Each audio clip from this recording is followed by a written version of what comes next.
I've decided to buy more XRP, I've decided to buy a ton more Bitcoin, Ethereum, XLM, HBAR, Solana, you name it. I've decided to buy a whole bunch of altcoins this week, even though many coins are back at record highs. Matter of fact, XRP is at an all-time high, right? $3.50, something like that. Why would I be buying here? Now, to not waste anybody's time, I've already been stating this over the past few days. I'm basically going to be bulking into these crypto coins I like every single day, regardless of the price. And the reason I am doing that is because I personally think that I could just sit by idly. I could just wait and see what happens with the coins I've got now. And that is good, but there's often this saying that it is better to regret what you did do than what you didn't do. And when I think of the current market right here, every single dollar I put in now, and by the way, this is not financial advice, this is no guarantees to you, it's just my own story and my journey. I think every single buck I put in right now is going to be worth at least double, if not triple, over the next 6 months. I'm not sure if it's going to be 4 or 2.5x, but somewhere between this ballpark. It could be slightly higher, it could be slightly lower, but that's my core concept, my idea. All right. I mean, for Bitcoin, I think there's less of a multiplier possible, but theoretically speaking, I could use some higher leverage. So by that logic, again, the gains might actually be almost similar as a different altcoin.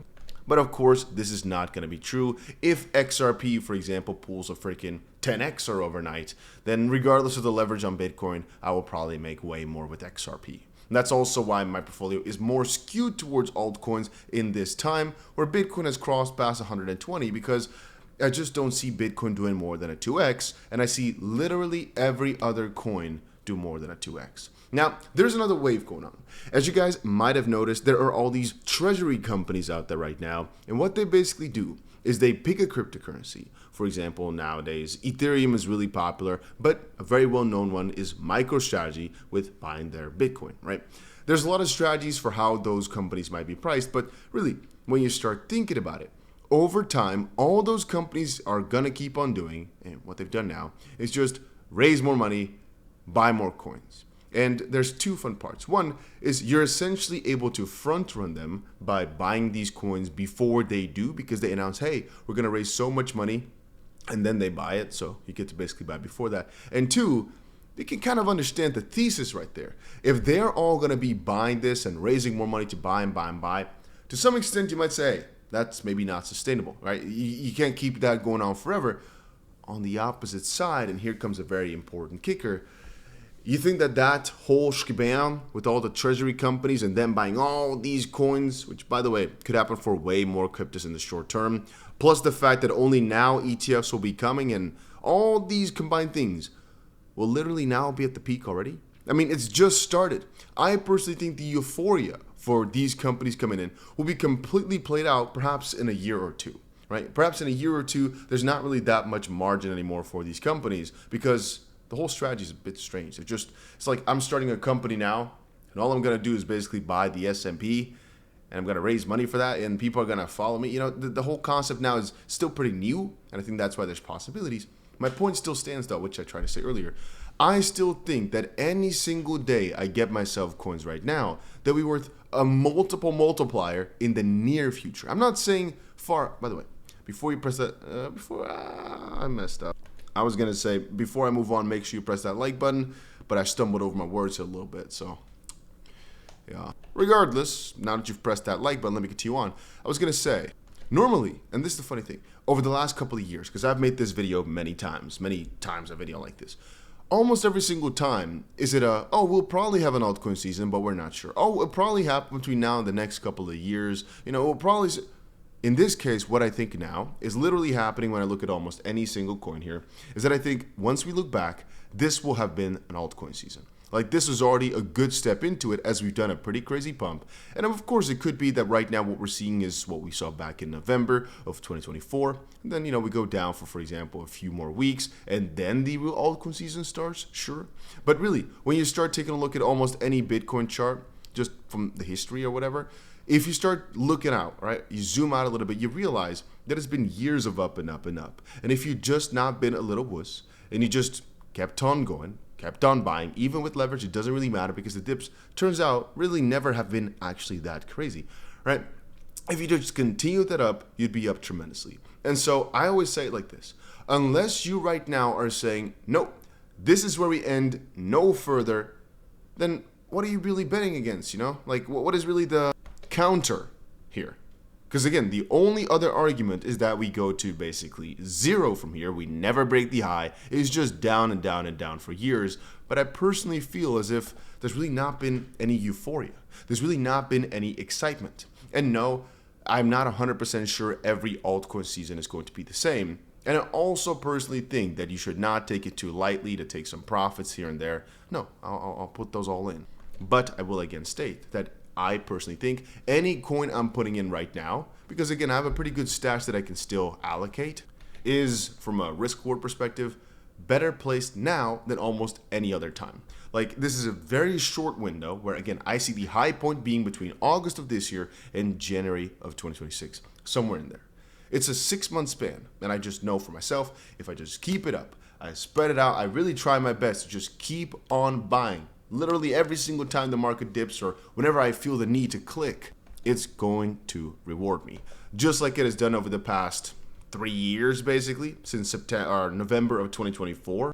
And whenever you zoom in, you think, oh, you know, I really might have locked in the wrong place because I bought BTC here at 104 and it went all the way down to 75 after. But then you realize again that even if you'd gotten in at 104, if you did my daily thing, you know, you could have gotten 104, could have gotten in 94, then 84, whatever it would do. But right now it's 118. So, yeah, you could have optimized profits slightly better.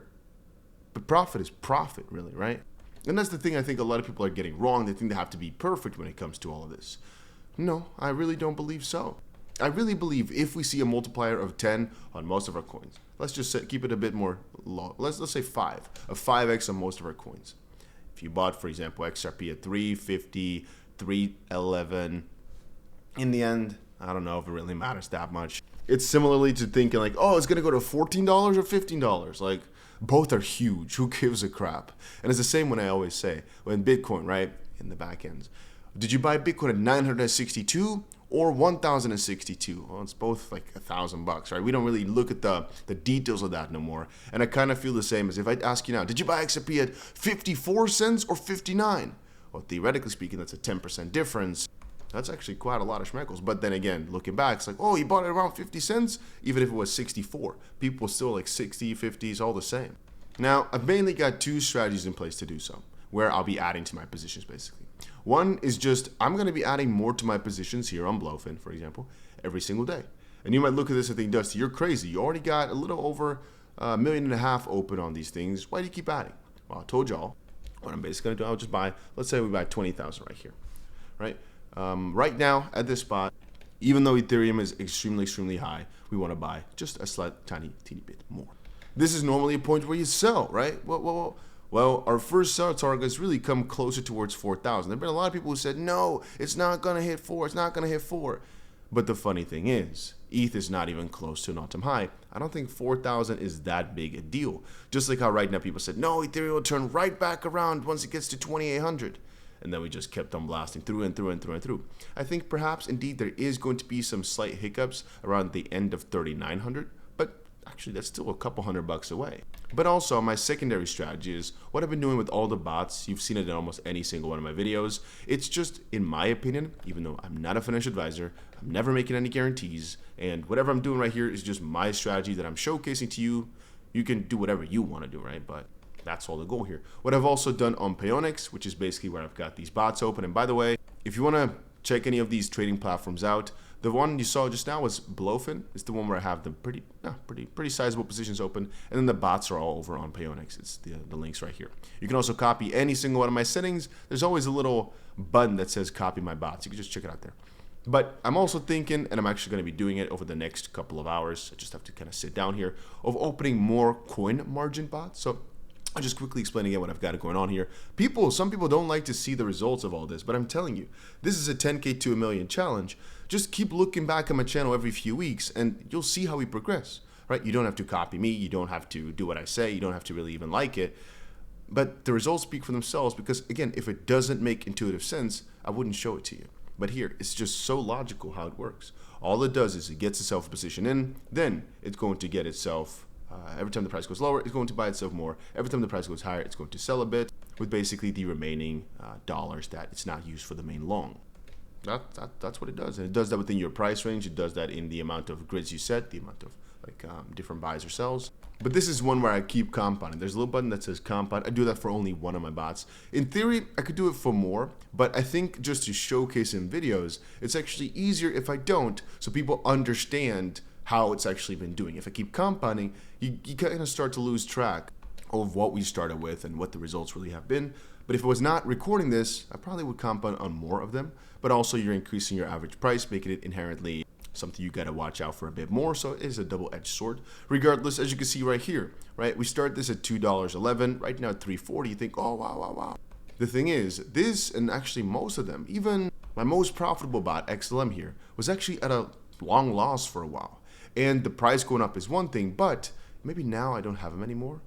But here you can actually see, the fun fact is, even bots that are technically at a loss or should be at a loss, sometimes are in pretty massive amount of profit on here. Why? Well, take a look. Algorand is lower right now than the price we originally bought it at, but because we bought the dip a little bit and because it does this grid profit taking, right? We're actually at a bit of a win. Not too much though. But that's the thing. Over time, we care more about the grid APR because this is basically what it's just able to cash out based on volatility, which is really a really interesting thing. But so my new strategy, this is all dollar terms. So I put 50K in and it's right now plus 65,000. 50K in is plus 30,000. You get it, right? You have the XLM one, this is the best one. We put 10K in, it's up 30,000 or so. Actually, officially the best one is the XRP on the reinvest one, but skip that for a side. The newest thing I'm going to be trying and we're going to be opening more for is 𝗏𝗏𝗏𝗏. So I put 5,000 XRP in and my profits are going to be in XRP. So this is basically my newer strategy. So where I don't actually have to sell all my currencies for stable coins. No, I can actually just deposit more of those coins like XRP here and use my XRP specifically or Ethereum or whatever to also be gaining more Ethereum or to be gaining more XRP, etc. And it's under this section. If we go to futures right here, press futures bot. And then there's actually two ways to go about it. One is to go to 𝗏𝗏𝗏𝗏 futures grid right there, or you can look first here. USDT is normally the ones we go for. It has more coins, and then you've got 𝗏𝗏𝗏𝗏𝗏 here, which is again that the coin itself is what you're basically trading in. And a couple of my friends do it with really, really big numbers, and I'm thinking now, you know what? If I got some idle BTC, again with not too high of a leverage, it could actually be something quite interesting to explore. And the same thing for other coins that just want to have more coins of, like 𝗁𝗁, for example. So that's something I'm going to be exploring more, but it's also a bit of a new avenue for me. But same for like Doge. I'm like, why not actually just try strategies to get me more Doge if I'm not willing to sell them yet anyway? And this way, I don't really have to cash out as much as some people may think, even though I want to sell most of my coins at the end of the season, just because I'm also getting more coins. So this might take away some of the pressure for me to keep buying more and more if I have a strategy that's also getting me the coins and not just dollars. But yeah, so those two things I'm doing. For the most part, I'm just buying on spot, just buying more and more coins. But I really started to realize why buy spot? I can also slightly leverage it, even if it's just a few multiples, just maybe even 3x. As I've shown you guys before with my hype and with ETH, I'm like, it's pretty easy to sustain any 3x long. This is, again, if I was going to hold it. And this is one of the richest traders in the entire crypto space who told me this basically a few years ago. He said, if you're ever thinking of holding ETH, this is, again, a personal thing, right? It's not to the world, he said this. Don't hold ETH, always hold a 3x position. Because you always be able to sustain it if you at least have some collateral, some money from somewhere else, if you are a bit over leveraged for your own good, because a 33% move could happen. But in most of the scenarios, it doesn't happen in a snap. You always have time to move things around. But that way, you are tripling the gains you would normally have made. And again, this is basically always what people say, the base indicator for how good a coin could do. It's like, do you want to buy an altcoin? Okay, do you think that altcoin will perform better than a 3x, maybe even a 2x, but let's just say 3x, which is normally the case, leveraged Ethereum long? If you do not think the coin will perform better than 3xing ETH, why go for it at all? Because 3x on ETH is one of the easiest strategies out there and just tends to really work. And the reason people don't do Bitcoin so much is because, again, like I said, the volatility is not that great. And unless you have crazy amounts of money, for most people, I don't know if it's really going to be worth it. Again, the thing is, Bitcoin is, in my own book, the one with the highest return from the perspective that I should say highest probability return. That it's one that is almost, you know, if we just look at any chart, there's really not any variety in the chart. It's just up and up and up. A few weeks are down and up and up and up and up and up. Whereas a lot of these coins, they might have some news or other factors, but Bitcoin is the index. You know, it sets the tone, and alts might follow, but for the most part, it's just always up, right? Not a guarantee, but that's what it's been. But like I said, if you're doing that with $300, even 3x leverage, and the price goes up a little bit, you know, like a little teeny tiny bit for like 6 months, yeah, it's not too amazing, but you get it. So the whole strategy here for the next couple of days is just going to be around me buying myself more of these coin margin positions. Just I'm going to try buy it for every single one of these coins. Why not? Might as well literally do it today, but then I have to sit down and buy all these coins. Just keep adding to these positions is also what I'm going to be doing, because you never know, right? You never know if 𝗲𝗊 is going to be the next coin to do a 10xer, or if it's going to be Link. And it's always nice to have a little bit of a different, you know, some 𝗕𝗪𝗀𝗀s in all these different pots. Yeah, that's about the strategy, because really I started thinking about it, and there's of course better opportunities. For example, going even crazier long, but those are a bit more situational in a sense that if you know where you want to buy in, you know, you actually go with size, this can literally be the best day of your life, right? Of course, that's all logical, but that's all besides the point. What I'm talking about in this video is just for what I'm doing every single day, regardless of anything else happening in the market. Doesn't matter if the price is up, doesn't matter if the price is down. This is what I'm doing every single day. I'm just adding to my positions, all separate from actually the more major decisions, right? Separate, completely separate, because I refuse to sell for measly profit when I think the profit could be probably 10 times as much in just a span of 6 months. And if you want to know exactly where I'll be selling, how much I'll be selling, what my strategy is for that, I'd say just press that subscribe button or stick around, because we've done pretty well with the selling most of the seasons, but I've learned a lot over the past year or so that I am really going to be implementing here just to get a slightly better edge.